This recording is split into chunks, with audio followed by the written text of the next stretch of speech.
자, 이번 시간에는 종교개혁 세 번째 시간으로 우리가 유명하게 잘 아는 칼빈, 장 칼뱅이라고 하는 칼빈에 대해서 저희가 공부해 보도록 하겠습니다. 칼빈은 루터, 우리가 종교개혁의 1세대 하면 루터와 스빙글리를 들을 수가 있는데요. 루터와 스빙글리의 한 대 정도 다음 때에 있는 사람입니다. 그래서 좀 시기적으로 차이가 있습니다. 예, 칼뱅이라고 쓸게요. 칼뱅은 언제 태어났냐 하면 1509년에 태어나서 1564년까지 태어났습니다. 예, 살았습니다. 칼뱅은 일대기를 먼저 보면 이 사람은 프랑스 사람입니다. 프랑스 사람인데 프랑스에서 활동하지 않고 스위스의 제네바에서 활동했어요. 이제 프랑스에서 처음에 태어났을 때 이분이 가정이 부유한 교회 행정하시는 분, 아버지가 교회 행정을 하는 사람이었어요. 그래서 부가 교회 행정. 이러다 보니까 재정적으로 좀 축복한 상황이었어요. 재정적으로 좀 여유가 있고 이래서 아버지가 일찌감치 칼빈을 교육을 시킵니다. 어떤 교육이요? 신학교육을 시키죠. 신학교육을 시켜요. 파리로 보내서 태어나기는 파리에서 북쪽에 있는 노옰이라는 데서 태어났는데 파리에 있는 파리 대학에 신학을 교육을 시킵니다. 근데 어떤 이유에서였는지 아버지가 교회에서 어떤 이유인지 다툼이 생기고 소환을 시킵니다. 칼빈을. 그래서 이 칼빈이 아버지가 법률 공부를 시켜요. 오르레앙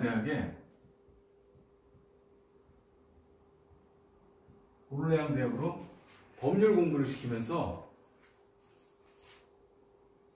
이 칼빈이 여기서 법적인 걸 공부하면서 앞으로 교회의 토대가 될 수 있는, 신학적인 토대가 될 수 있는 많은 학문을 배우게 됩니다.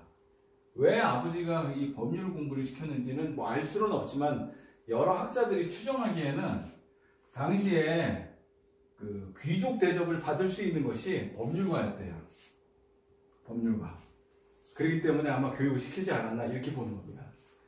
근데 여기서 이제 공부를 하고 어떠한 이유에서였는지 신학을 다시 공부하기 시작합니다. 칼빈으로서는 이게 맞지 않았던 모양인가 봐요. 신학을 다시 공부하기 시작하는데 당시에 제가 말씀드렸다시피 칼뱅과 루터는 약 20여 년의 차이가 있어요. 루터가 1546년. 그래서 20여 년의 차이가 있거든요. 루터가 1517년에 종교개혁을 시작하죠. 20여 년의 차이가 있다 보니까 프랑스에서도 루터의 소식을 듣게 됩니다. 옆나라 독일에서 막 종교개혁이 불이 붙어서 막 불붙은 거를 알게 됩니다. 그리고 영향을 받게 돼요. 회심에 대해서 여러 가지 얘기가 있는데 하여튼 종교개혁에 영향을 받아서 굉장히 루터를 존경을 했어요. 칼빈은. 그리고 결정적으로는 파리 대학에 학장이 있었는데 학장이 취임사 연설을 만성절이 11월 1일이랍니다. 11월 1일에 만성절 파리 대학의 취임사를 칼빈이 써주게 됩니다. 칼빈이 써주게 됐는데 그 칼빈이 써준 내용에 종교개혁에 대한 내용들, 특히 개혁적 요소의 내용들이 들어갑니다. 이게 왜 문제가 되냐면 당시에 프랑스는 제가 잠깐 말씀을 드리겠습니다. 유럽이 이렇게 해가지고 이렇게 돼 있어요. 대략 그리겠습니다. 프랑스 나라가 여기 있어요. 프랑크 왕국. 이게 이제 프랑크 왕국이 로마를 멸망시키고 나서 프랑크 왕국이라는 게 세워집니다. 메로링거 제국에 의해서, 그 왕조에 의해서. 근데 프랑크 왕국이 계속 5세기에서부터 계속 유지가 됐는데 9세기, 그러니까 10세기쯤 됩니다. 10세기가쯤 되면 샤르마뉴 대제 이후에 나라가 이렇게 분리가 돼요. 그래서 여기 프랑크가 서프랑크, 동프랑크. 이게 이제 서프랑크가 프랑스가 되고 동프랑크가 독일이 됩니다. 후일. 그리고 이제 가운데는 이 가운데 있었던 곳은 이탈리아가 되고요. 그러니까 이렇게 나뉘다 보니까 서로 간에 좀 정체성이 틀려요. 나라가 분리가 되고. 원래는 유럽은 다 한 몸이었어요. 근데 이렇게 되다 보니까 독일은 황제권이 약해요. 황제권이 약하고, 왜 그러냐면 여기는 신성 로마 제국이 나중에 생기는데, 신성 로마 제국은 제후들이 선출을 해서 황제가 됩니다. 그러니까 아무래도 제후들의 권한이 세고 황제권이 약하겠죠. 하지만 프랑스, 지금의 프랑스인 서프랑크는 그렇지가 않았어요. 이게 이제 나중에 카페 왕조가 되고, 카페 왕조의 프랑스의 전신이 되죠. 왕권이 굉장히 강했습니다. 나중에 17, 18세기로 넘어가면 절대 왕조 시대가 되죠. 그러니까 이런 상황이 프랑스에서 이루어지다 보니까 프랑스는 완전히 종교개혁이 씨알도 안 맥히는 나라였어요. 무슨 얘기냐면 왕권이 강하다 보니까 이 프랑스 왕은 특히 프랑스의 프랑소와 왕이라고 있어요. 프랑소와 1세. 이 사람은 독일 황제인 카를 5세와 서로 라이벌 의식이 강했어요. 나이 차이가 별로 안 납니다. 이 사람 1494년, 1500년대 초 태어난. 나이 차이가 별로 안 나요. 원래 프랑스와 1세는 신성 로마 제국 황제의 이 승계권도 있었어요. 근데 카를 5세가 됩니다. 이 스페인계죠, 이 사람은. 그러니까 신성 로마 제국이 독일 땅도 신성 로마 제국 땅이고 스페인도 신성 로마 제국이었어요. 근데 굉장히 느슨한, 왕권이 굉장히 강한 게 아니라 황제권이 굉장히 느슨한 나라였죠. 프랑스와 1세가 이 신성 로마 제국에서 독일에서 종교개혁이 막 불이 붙으니까 이 사람은 오히려 종교개혁을 응원했어요. 그러니까 아이러니하죠. 자기 대외적으로는 독일 땅에서는 프랑스와 1세는 이 개신교를 응원하고 본인 프랑스 제국에서는 개신교를 탄압을 했죠. 아예 들어올 수가 없었어요. 그런 와중에 파리 대학의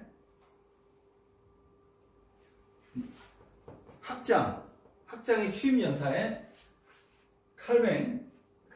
칼빈이라고 제가 할게요. 칼빈의 취임사 연설이, 칼빈이 한 게 아니라 칼빈이 대신 써줬죠. 난리가 납니다. 아주 프랑스를 발칵 뒤집어버리는 사건이 벌어져요. 즉 프랑스는 엄청난 로만 카톨릭세였어요. 근데 이런 나라에 옛날로 따지면 불온 문서를 막 말을 한 거나 다름없는 거죠. 할 수 없는 얘기들. 교회 지도자들이 먼저 펄펄 뛰고, 이거 누가 그랬느냐, 누가 이거 써서 줬느냐, 체포령이 떨어집니다. 칼빈이 써줬다. 체포령이 떨어져요. 그래서 칼빈이 어떤 설에 의하면 옆집으로 줄 타고 내려와서 도망갔다고 합니다. 근데 여하튼 도망을 가요. 도주를 하죠. 잡히면은 영락없이 종교재판으로 넘어가니까. 종교재판으로 가면 그냥 영락 없이 화형이에요, 화형. 이런 상황이 되니까 피신을 하죠. 근데 칼빈은 원래부터 학자의 유형의 사람이고 굉장히 책을 많이 보고 진짜 학자 유형의 사람이었답니다. 근데도 이 당시 때는 나이가 되게 젊었을 때라 혈기왕성했던 상황이죠. 그래서 이 프랑스와 1세한테 본인이 억울하고 본인이 생각하는 게 정당하다, 이거를 전하기 위해서 장문의 편지를 쓰기 시작하고 책을 발간하기 시작합니다. 그 책을 썼어요. 편지 형식으로 처음에 썼는데 이게 책이었죠. 그것이 그 유명한 기독교 강요입니다. 이 기독교 강요에는 어떠한 내용이 있냐면, 자, 루터와 그 다음에 스위스의 개혁주의 종교개혁자를 할 수 있는 스빙글리, 두 사람으로 시작된 개혁에 대한, 종교개혁, 로마 카톨릭에 대한 안 좋았던 것들을 개혁하고자 했던 그 내용들이 있었지 않습니까? 근데 루터나 스빙글리는 1세대였기 때문에 싸우느라고, 기존 세력과 싸우고 이러느라고 교리나 그 다음에 예배 형식이나 그 다음에 교회의 구조, 이런 거에 대해서 체계적으로 다룰 시간 자체도 없었고 체계적으로 할 수도 없었어요. 루터는 되게 보면 루터의 저서를 보면 다 편지들입니다. 누구한테 보내는 항의문 뭐 이런 거. 어떻게 보면 루터가 처음보다 계속 다투다 보면서 교리가 발달한 면도 있습니다. 스빙글리 역시 마찬가지였고요. 그러니까 이런 면들이 있다 보니까 집대성하지 못했어요. 어떻게 보면 칼빈은 선배들이 일궈놓은 땅에서 정리를 했다고 볼 수도 있겠죠. 선배들이 루터나 스빙글리나 뭐 여러 또 부처나 뭐 이런 마틴 부처나 이런 사람들이 이런 어떤 토양 안에서 이걸 만들어낸 거죠. 처음에 초판, 이게 이제 초판이에요. 기독교 강요가 나중에는 처음에는 이렇게 얇은 책이었다고 합니다. 근데 이제 나중에 이게 초판, 중판 계속 개정을 합니다. 거기다가 살을 붙이고 뭐 이래가지고 이게 나중에는 엄청나게 두꺼운 책이 되죠. 근데 이게 기독교 강요를 딱 쓰고 나서 유럽 전역에서 칼빈의 이름이 아주 유명해집니다. 왜냐하면 개혁주의자들, 특히 이 신교에 있었던 프로테스탄트들이 가장 갈망했던 내용들이 들어있었던 거거든요. 교리, 예배 형식, 교회 구조, 그 다음에 직분, 뭐 이런 내용들, 그 다음에 권징에 대한 내용들. 요즘엔 교회들이 이런 게 별로 없지만 당시엔 굉장히 이런 것들이 타당하다고 봤거든요. 그래서 칼빈에 대해서 굉장히 막 유명해집니다. 하지만 칼빈은 프랑스 땅에 있을 수가 없었어요. 프랑스 땅에 있으면 바로 체포가 됩니다. 그래서 망명을 하기로 결정을 합니다. 어디? 스트라스부르. 왜 스트라스부르냐면, 스트라스부르가 어디냐면, 제가 여기다가 좀 그릴게요. 프랑스 땅이 이렇게 있으면 이게 프랑스예요. 그 다음에 스위스가 있고요. 이거 조금 이렇게 이렇게 이게 독일이고 스위스고, 그러면 제네바가 여기 있고 스트라스부르가 여기 있어요. 이 스트라스부르로 갈랐어요. 왜 그러냐면 스트라스부르에는 개신교들, 특히 개혁주의 종교개혁을 주장했던 프랑스 내 개신교들이 많이 피난해서 와 있었어요. 피난민들이. 여기엔 누가 있나요? 예, 마틴 부처라는 종교개혁가가 있죠. 저번에 제가 말씀드렸어요. 루터와 스빙글리 사이를 엮어주려고 했던 1세대 종교개혁자가 있었어요. 이 사람이 주동이 돼가지고 여기를 이끌고 있었어요. 그러니까 여기를 가려고 그랬어요. 칼빈은 원래부터가 제가 아까 말씀드렸다시피 학자형이에요. 자기는 조용히 공부하고 책을 쓰려고 했던 사람이에요, 원래. 근데 여기를 가려고 했는데 프랑스 파리 인근에서 여기로 갈 수 있어요. 근데 가야 되는데 이 상황에 여기서 갈 수 없는 상황이 벌어집니다. 막 전쟁이 일어나요, 여기서. 넘어갈 수도 없어요. 그래서 어쩔 수 없이 이렇게 돌아가야 되는 상황에 왔어요. 일로 가면 독일 땅이라. 프랑스가, 왜냐면 스위스는 그 당시 때도 영세 중립국이었어요, 중립. 어떤 나라에 이 영향을 안 받죠. 이 가다 보니까 제네바라는 데를 거칠 수밖에 없었어요. 제네바. 그래서 제네바에서 하루 유숙을 하게 됩니다. 잠을 자게 되죠. 근데 이제 제네바에 어떤 일이 있었냐면, 여기 좀 지울게요.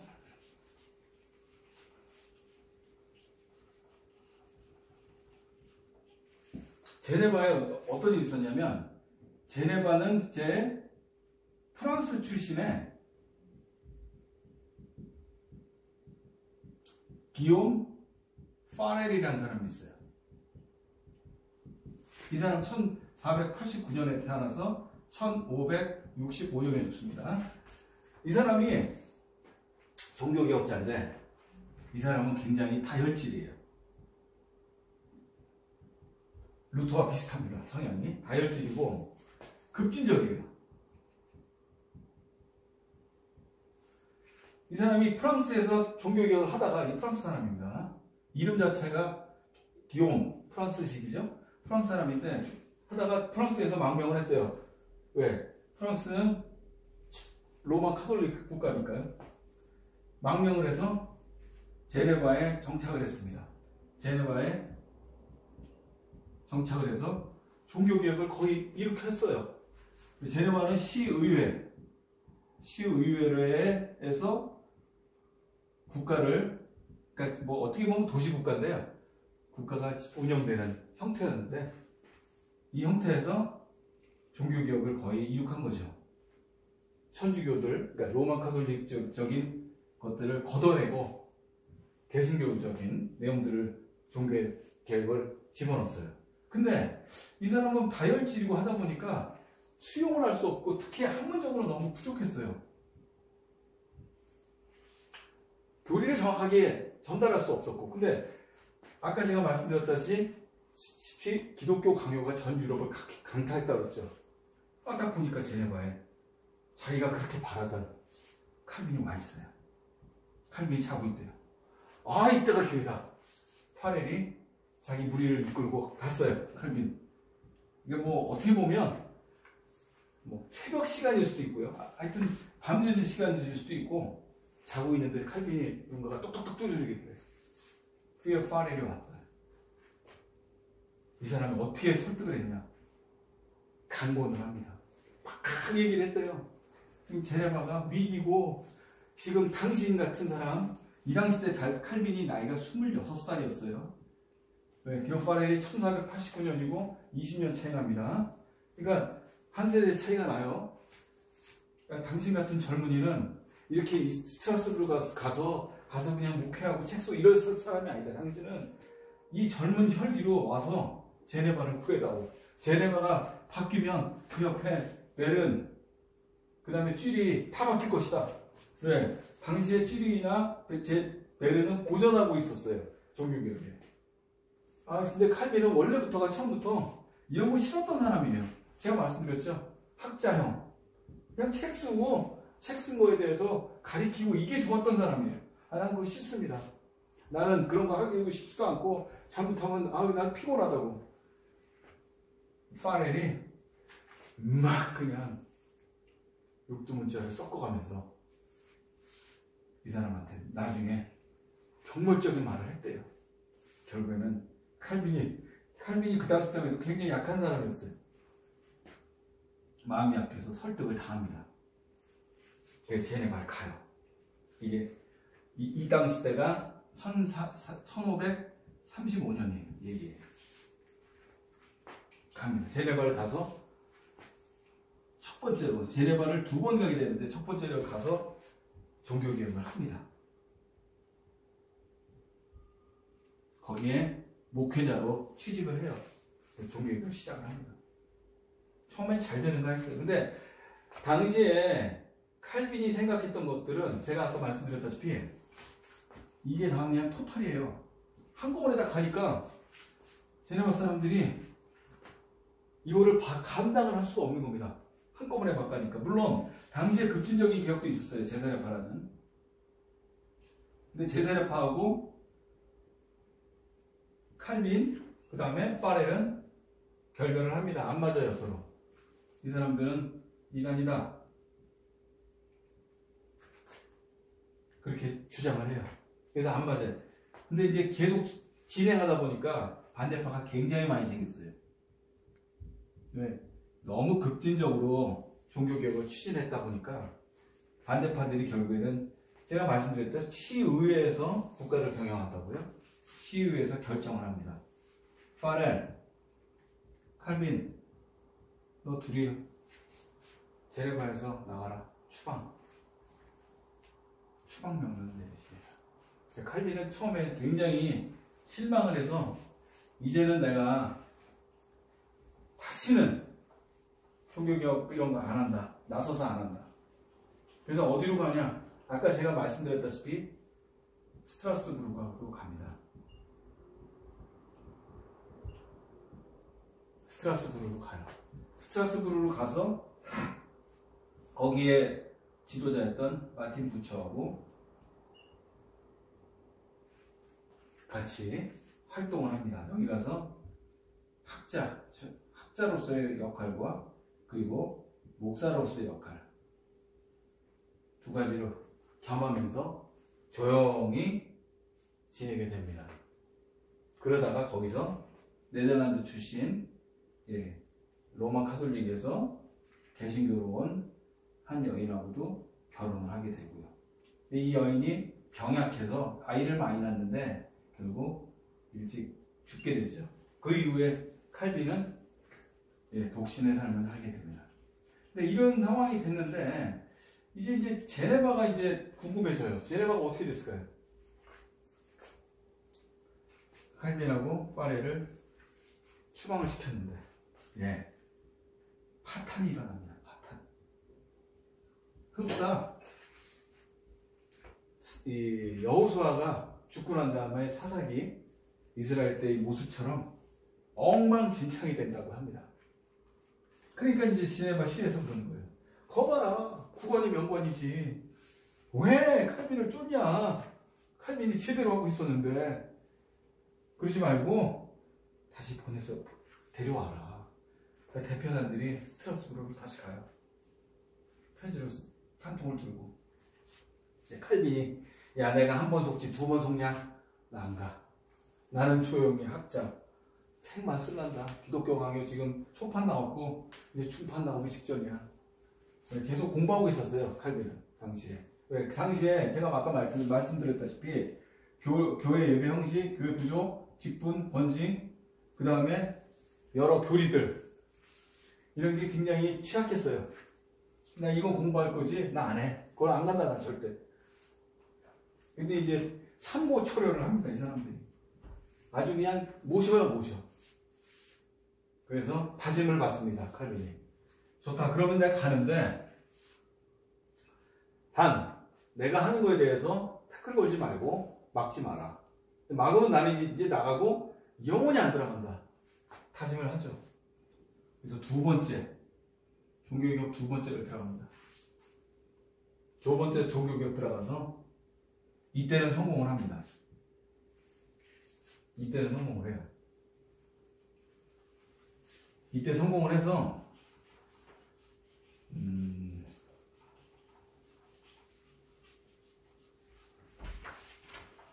많은 영향을 주게 되죠. 이게 무슨 영향을 주게 되냐면 그 신정 정치라는 걸 하게 됩니다. 다시 말해서 그 유럽의 종교개혁들 다른 데를 다 보면 독일 같은 경우에 이제 지울게요. 독일 같은 경우에도 종교개혁이 먼저 있었죠. 1차 1세대 종교개혁. 근데 거기는 국가와 종교는 분리가 돼 있었어요. 즉 독일식으로 된 거는 1세대 종교개혁 루터란이라고 합니다. 루터파들을 루터란이라고 하죠. 여기는 국가 따로 있고 교회 분리가 돼 있어요. 그리고 이 개혁주의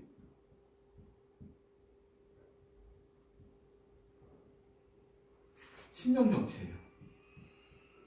우리가 칼빈의 종교개혁을 개혁주의 종교개혁이라고 하죠. 신령 정치예요. 즉 종교가 국가 함께 지배하죠. 이게 어떻게 보면 로마 카톨릭 시대와 비슷하게 생각할 수 있는데 그거랑 좀 달라요. 종교가 지배하긴 하지만 그 패턴이랑은 조금 다릅니다. 이제 말씀을 제가 하나하나 드릴게요.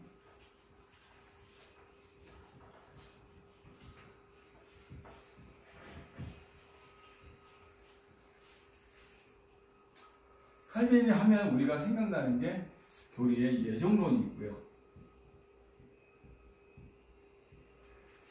그 다음에 두 번째 장로교. 우리가 보통 장로교회라고 하죠.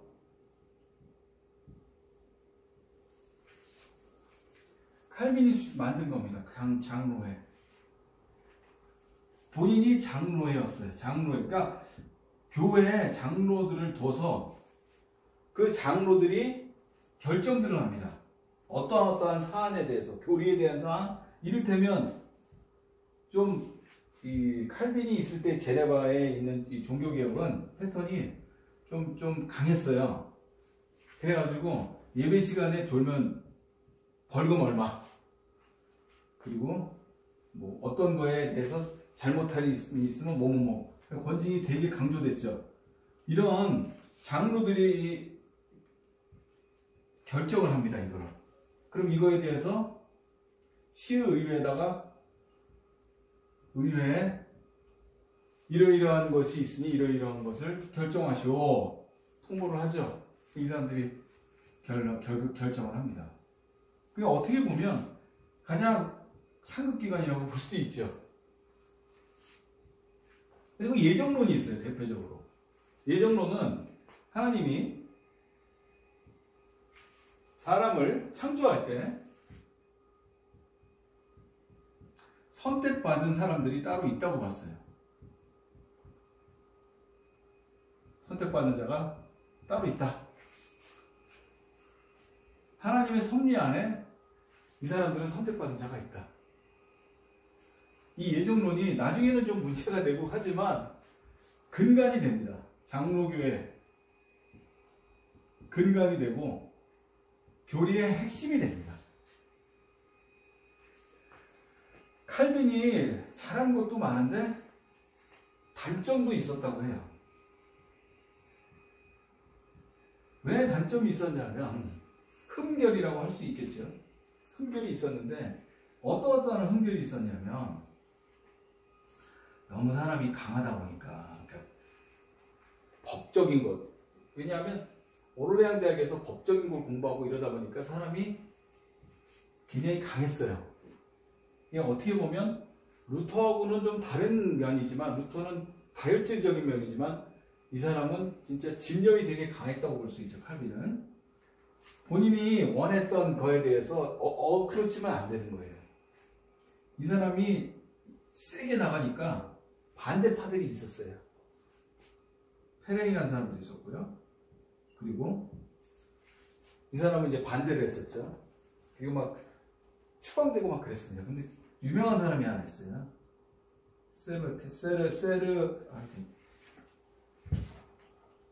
이름이 헷갈리죠. 세르베투스. 이 사람은 뭐냐면 스페인 출신의 의사입니다. 의사. 유명한 사람, 의사로서도 되게 유명합니다. 이 사람이 몸의 혈액순환을 발견한 사람이에요. 되게 유명한 사람인데, 이 사람이 뭐가 문제냐면 삼위일체를 부정을 했어요. 그래서 원래 스페인에 있었는데, 스페인은 아시다시피 강력한 로만 카톨릭 국가입니다.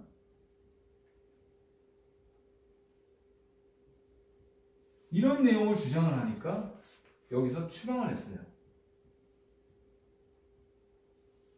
근데 스페인에서 추방하면 스페인은 바로 프랑스로 갈 수 있죠. 프랑스에서도 똑같이 또 추방을 했어요. 그러니까 이제 갈 때가 다른 나라로 가야 되는데 이 사람은 제네바로 왔습니다. 제네바. 근데 제네바에 와서도 또 이런 내용을 주장을 합니다. 삼위일체. 없어. 하나님, 예수님의 신성을 부정을 해요. 제네바에서 잡힙니다. 제네바에서 잡히고 시의회가 이제 결정을 해요. 얘는 진짜 있을 수도 없는 이단 중에 최고 이단이다. 장로회 어떻게 하겠느냐 결정을. 당시에 장로회 수장이었죠. 칼빈이. 베자라고도 있고요. 그 다음에 낙스, 스코틀랜드의 종교개혁을 이끈 존 낙스라고, 둘 다 제자면서 동료이기도 합니다. 이 사람들하고 협의해서 화형. 근데 칼빈은 화형까지는 강조하지 않았대요. 이 사람은 안 되겠다. 이 사람 처벌하긴 해야 되겠다. 죽이긴 해야 되겠다. 근데 시의회에서 화형 결정을 합니다. 그래서 지금도 후세에서는 칼빈 너무 잔인하다. 사람 하나 이단적인 내용 갖고 다른 처벌의 방법도 있고 추방도 할 수 있고 이런데 왜 화형을 굳이 했어야 됐냐. 근데 당시에 칼빈이 제네바에서 세르베테스를 화형한 내용을 갖고 루터의 동료이자 후계자라고 할 수 있는 멜랑히톤이나 그 다음에 누구 있나요? 취리의 스빙글르의 후계자라고 할 수 있는 블링거, 이런 사람들은 전부 환영을 했답니다. 잘했다.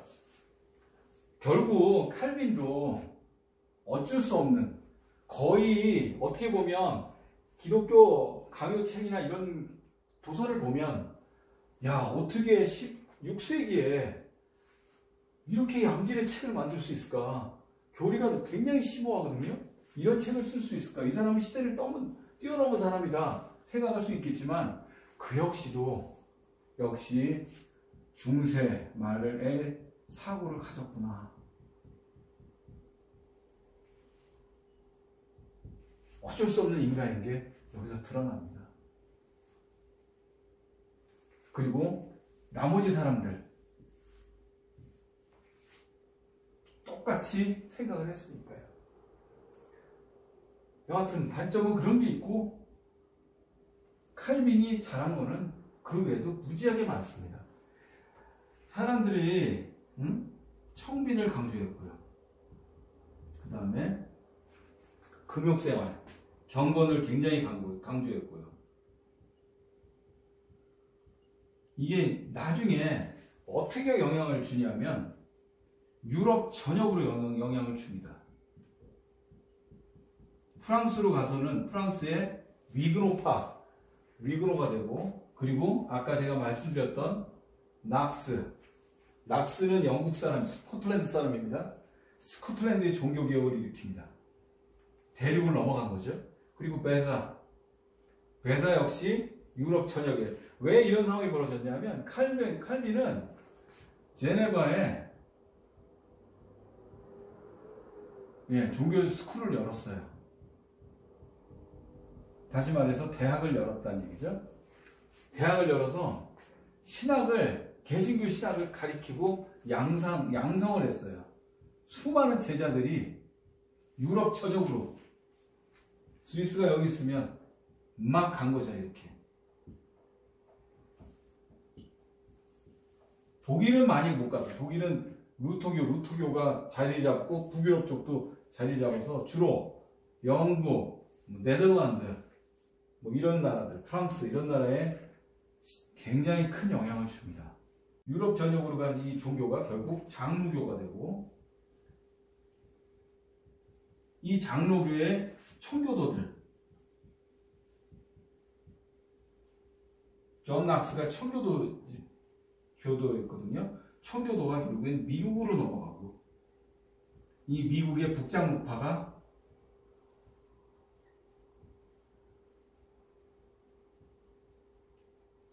우리나라를 전도하게 됩니다. 선교의 대역사가 벌어지는 거죠.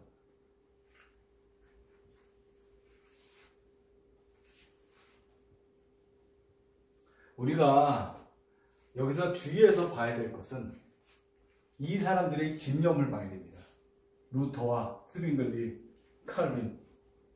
어떻게 보면 정말 무시무시하고 흉악한 시대의 그 중세, 이 중세 시대를 정말 성경 하나, 오직 성경이라는, 저번에도 말씀드렸어요. 솔라 피데, 솔라 스크립트라,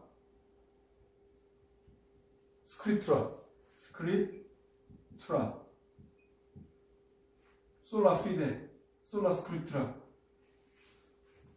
솔라 오직 믿음, 오직 성경, 오직 말씀, 오직 성경, 오직 은혜, 솔라 그라티아. 네, 우리가 지금도 진짜 500년이라는 세월이 거의 흘렀지만, 우리 기독교인들이, 개신교인들이 특히 유념하고 봐야 될 오직 믿음, 오직 성경, 오직 은혜, 이거를 붙들고 목숨을 걸고 지켰던 이 종교개혁자들의 내용을 우리가 숙지하지 않고는 요즘같이 코로나로 어려움이 많은 시국에서, 특히 시국이 너무 불안하고 세상적으로 너무 혼란합니다. 이때도 마찬가지였죠. 흑사병이라는 전염병, 투르크라는, 오스만 투르크가 당시에 슐레이만 대제라는 엄청난 대왕이 나와서 유럽 전역을 막 휩쓸고 다녔어요. 헝가리까지 다 점령하고요. 이미 동로마는 멸망시키고, 거기에다가 신대륙까지 발견해서 막 세상이 막 뒤숭숭했어요. 여러 가지 그 어려운 기회, 여러 가지 상황 속에서 주님의 말씀만 붙들고 갔던 이 종교개혁의 위대한 선배들의 내용을 우리는 잘 알고, 그 내용을 숙지하면서 우리가 지금의 현대에 살아가는 것들은 앞선 선배들의 내용들, 앞선 선배들의 역사의 내용을 보고, 교회 역사의 내용을 보고 우리는 앞으로 살아갈 수 있는 힘과 기회와 능력을 얻을 것으로 믿습니다. 감사합니다.